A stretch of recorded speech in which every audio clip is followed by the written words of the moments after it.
Hi there. Today I'm going to show you a really quick and easy way how to make sausage rolls. This is a super quick, easy meal that you can prepare for lunch or dinner, serve with a salad on the side, and it uses homemade sausages, which is a bonus for us as well because we made I don't know, 60 kilos of sausages, lamb sausages, a while back. So to try and use them in different ways is a bonus, really. So we've got just an egg from our chickens, just one egg, and whisked it. We've got a baking tray ready with baking paper on it already, and puff pastry. I'm not bothering making my own. I can't be bothered. I've got better things to do. But this is plenty of sheets. We won't need that many. But just a puff pastry from your shop is fine. And then our lovely homemade sausages, which they kind of look a little bit grotesque, but I promise you they taste delicious. They've already got the lovely rosemary and garlic herb ingredients in it. It's got a perfect fat to meat ratio, and I know they taste good because I've already been eating them, and I'm not even going to get them out of their skin. I'm going to leave the skin on. So what we need to do first is get some puff pastry out.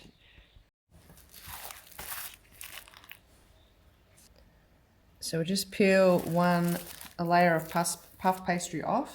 A lot of the time you can get a how-to ingredients and so forth if you want to make your own mince on the back of the packet, I just noticed, which is really handy.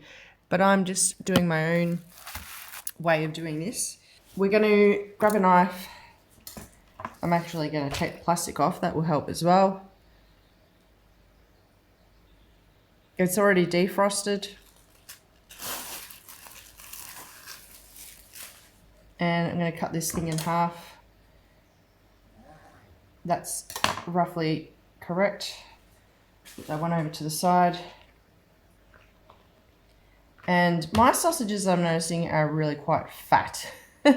So I might actually just cut one off, and I'm going to nick the end so some of the mince actually does come out. It'll squirt out the ends, and I can just squish it along the pastry just so it reaches the ends.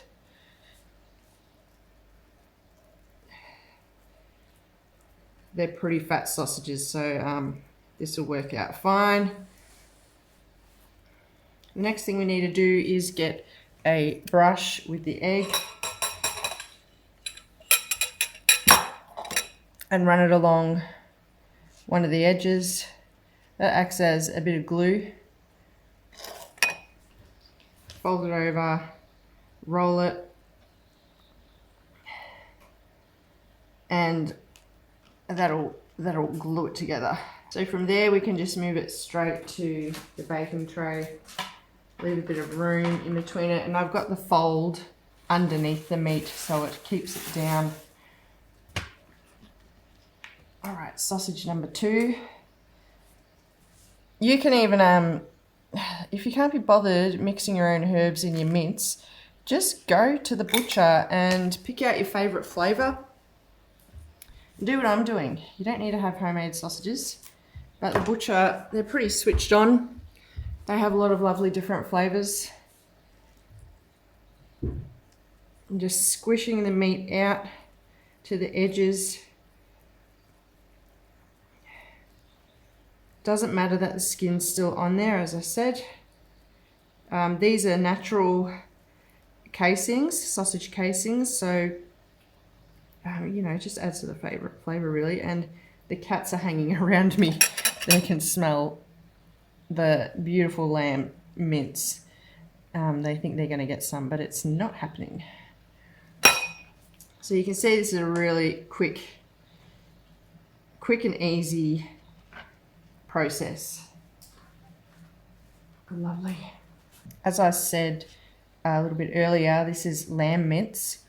And if you've seen any of my other videos, you'll see the sort of sheep this meat is coming from. The breed is called Wilty Pole, and they just have a really exceptionally good flavour and good fat to meat ratio, which I've mentioned as well. They just make for really great eating.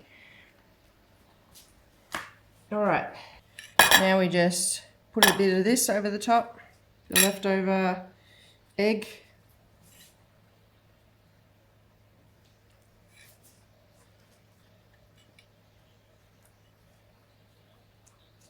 Normally I would use poppy seeds to cover these in now, but I don't have any. So I'm actually going to experiment a little bit, and I'm going to use sesame seeds instead. Hopefully they don't burn. So if they do burn, I'll let you know. And I'll just do half of them.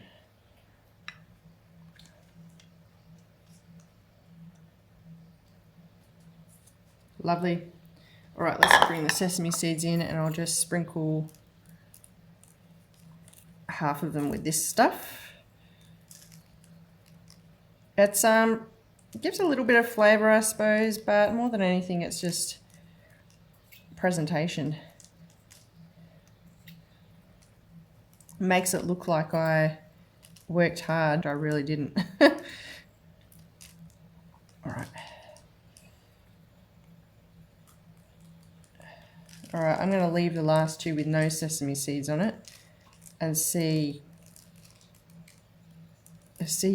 what the difference is, if these guys burn or not. All right, lovely, done and dusted. Let's have a look. Beautiful. They're huge. At this point, you can probably cut them in half. They don't need to be that long, but I'm just going to leave them as they are. Let's step over to my wood cooker. This is my Essie brand. I should have actually closed the door just to heat up the oven compartment. At some point I'll do a video on this lovely contraption, as dirty as it is. I'll go through and how to use it and whatever, but for the moment I'm going to put it on maximum air so it really starts pumping up this oven and gets it cranking. So normally I would say with a conventional oven, probably 180 for, maybe 25-30 minutes or something with a conventional fan forced oven. With an Essie or a wood cooker, on the other hand, it's going to take a lot longer. The temperature is lower and it's more gentle. It's not fan forced. So I'm just going to chuck them in there and see how they go. I'll give it 45 minutes and then I'll check on them. Alrighty, so let's open her up. Grab our lovely sausage rolls, put them in the highest thing. They look good, and we'll close it and we'll see how we go. The fire's blaring, should be good. What do you think, Teddy?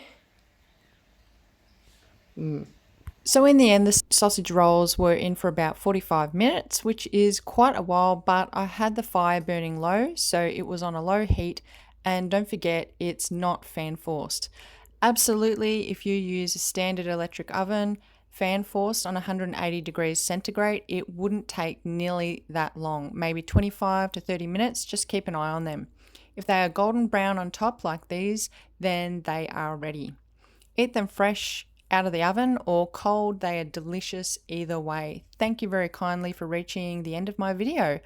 I'm new on YouTube and have made some other content about life on my self-sufficient hobby farm, and it would be great if you could subscribe to me or even just give me a thumbs up in support. Thanks, and see you next time.